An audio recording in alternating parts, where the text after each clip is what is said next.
and welcome to Cleveland News Desk. We are reaching you live from Nigeria's capital city, Abuja. I am Imefonokun with this and more. Peter Obi, former Anambra State Governor and Labour Party presidential candidate in 2023, has derided President Bola Tinubu's government for worsening economic conditions, blaming it for the Naira's collapse, soaring food prices, and rising petrol costs. During his visit to Bauchi State Governor Bala Mohammed on Thursday, Obi mocked Tinubu's administration, stating that it had made things worse than it made them. Comparing Nigeria's economy to Indonesia's, Obi said, in Indonesia, a president was sworn in about the same time as another one in Nigeria, and 10 years later, Indonesia moved their GDP from $800 billion to $1.3 trillion, and their per capita income from $3,000 to $5,000, while here in Nigeria, our GDP fell from $500 billion to $200 billion, and per capita income dropped from $3,500 to below $2,000. Reacting to the visit, Mohammed expressed readiness to work with Peter Obi to provide good governance to Nigerians. The acting national chairman of the People's Democratic Party, PDP, Ambassador Umar Damagum, has disowned the South-South Zonal Congress organized by the loyalists of the Minister of the Federal Capital Territory, Nyesom Wike, in Calabar, Cross River State, on February 22. Damagum made this declaration during the inauguration of the South-South Zonal Caretaker Committee in Abuja, stressing that the PDP had not conducted any official congress in the South-South Zone, as the tenure of the previous executives had only recently expired. He emphasized that the party is yet to conduct zonal congresses and has established a caretaker committee to manage the affairs of the zone until a formal election is held. He urged party leaders to remain firm and resist the temptation to align with the ruling All Progressives Congress (APC), insisting that the PDP remains the best choice for Nigerians ahead of the 2027 general elections.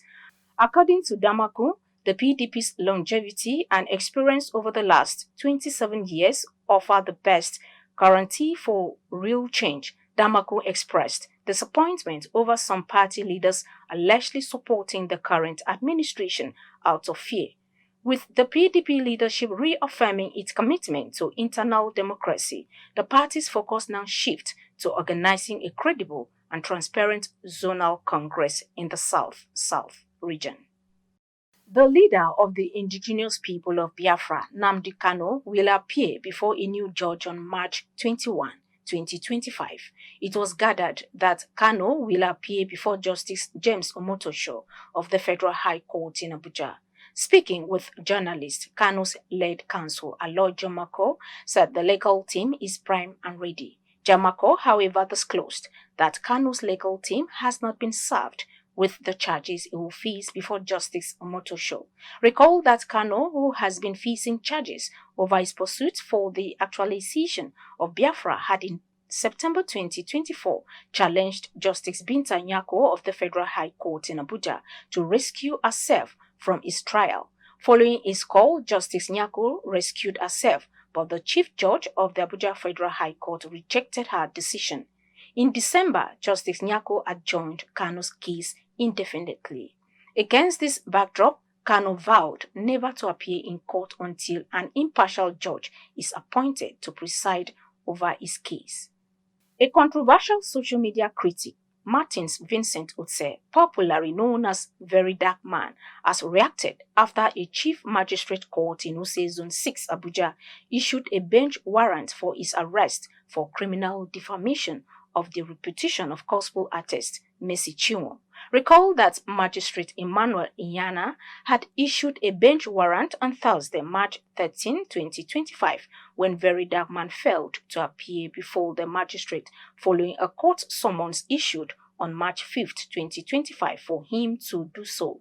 Reacting to the bench warrant for his arrest via Instagram page, VDM, who is currently abroad, dared security agencies to arrest him at the airport when he returned to Nigeria. He posted that he was conversant with being arrested. Reactions have continued to trail the death of a 2-year-old girl who was crushed to death by a commercial driver who had clashed with officers of the Edo State Public Safety Response Team while driving at the Ring Road, Benin on Wednesday.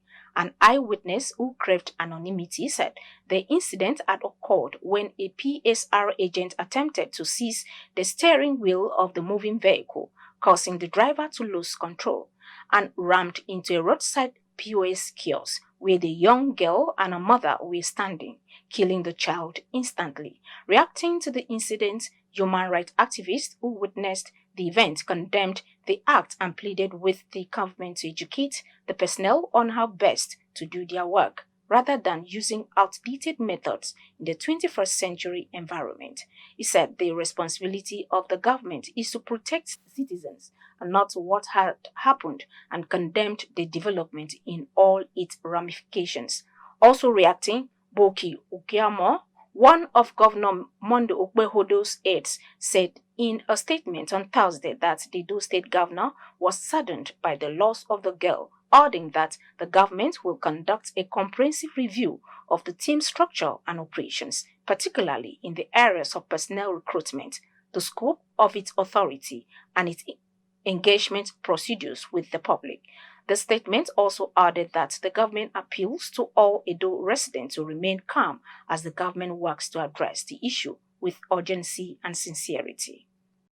Many high-profile marriages have crashed, yet we know almost nothing about what really happened from the man's perspective. Most people from broken homes only know about their mom's side of what actually transpired between the couple. It is rather disturbing that the man is cast as the villain in over 90% of these cases. A counselor and sexual and gender-based violence survivors, Ruth Ndebe, in an exclusive interview with Clavin News correspondent, said the culture of silence by men is injurious to the society. The entertainment industry is endowed with talented actors, singers, comedians, and other amazing performers who have won the hearts of Nigerians with their craft. Besides their profession, their family lives are part of the beautiful things that augment their statuses, but sadly, some of them suffer serious marital issues. It is rather unfortunate that the only time we have some form of clearing the air by men is when they are forced to defend themselves against ignominious and damaging accusations by the women. Popular Nollywood actor Bolanle Ninalowo had announced that he had parted ways with his wife, Bumi, after being married for 16 years. Ninalowo, in a statement posted via his Instagram page, admitted that it was a sad reality for him and his children, but never gave strong reasons. Similarly, Julius Agu, a renowned and successful Nigerian stand-up comedian, actor and writer, lost his marriage of 14 years. The comedian, who got married to Ibire in 2008, claimed that his wife abandoned her matrimonial home because of his ill health. Meanwhile, Chinedu Ani Emmanuel, popularly known as Nedu, is a Nigerian broadcast journalist, actor and comedian who married Uzomaka Ohere in 2013. Sadly, their marriage crashed in 2018 and his wife quickly went on the offensive, raising the usual alarm and accusing him of domestic violence. Uzomaka demanded Nedu be sacked by his employer and went on a public campaign to destroy his image.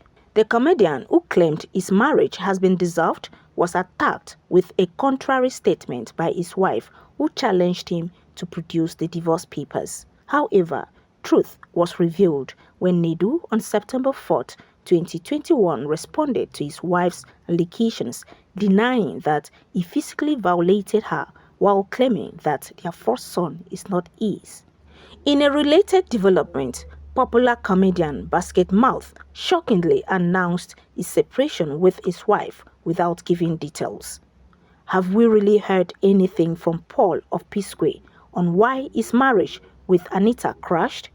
Till date, nobody can actually say he knows why Jules Odoche's once beautiful marriage with his estranged wife, May, packed up.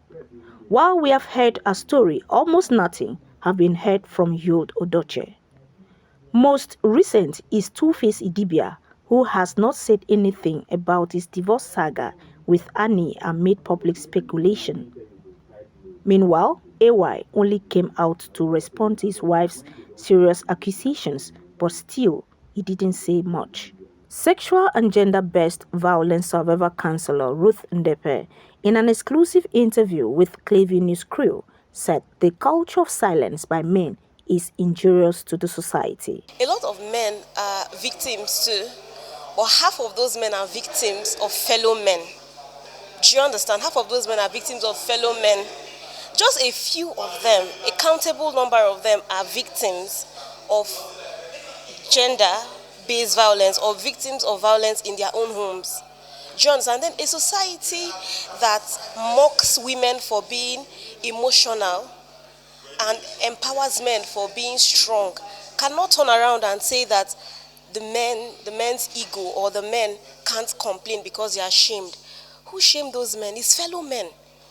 Hardly would you see, in fact, men are praised for being strong and tough by fellow men.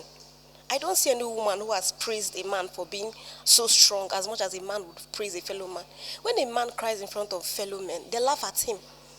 So you cannot on one hand say that we don't want to hear men out. And then on the other hand, you, the society, which was created by men, you cannot on one hand say that we are not allowing men to speak up. But when the men speak up, fellow men mock them. As a matter of fact, men perform for fellow men, not for women.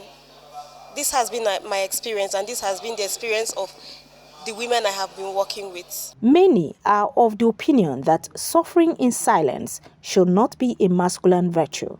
Men need to be heard so the younger ones can learn and avoid the mistakes they made. A man identified as Fateh Odunsi, who claims to be the father of popular Afrobeat singer Asha Keys, has cried out for financial assistance after suffering from a stroke.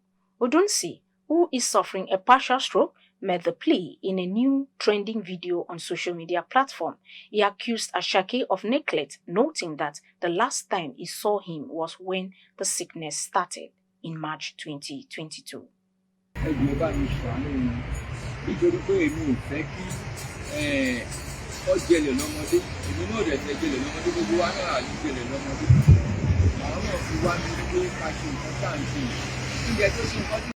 And that's the news. You can follow up on latest events and happenings around you via social media platforms on Facebook, Instagram, and YouTube at Clavy News Text, or via handle on X, formerly known as Twitter, at Clavy Online.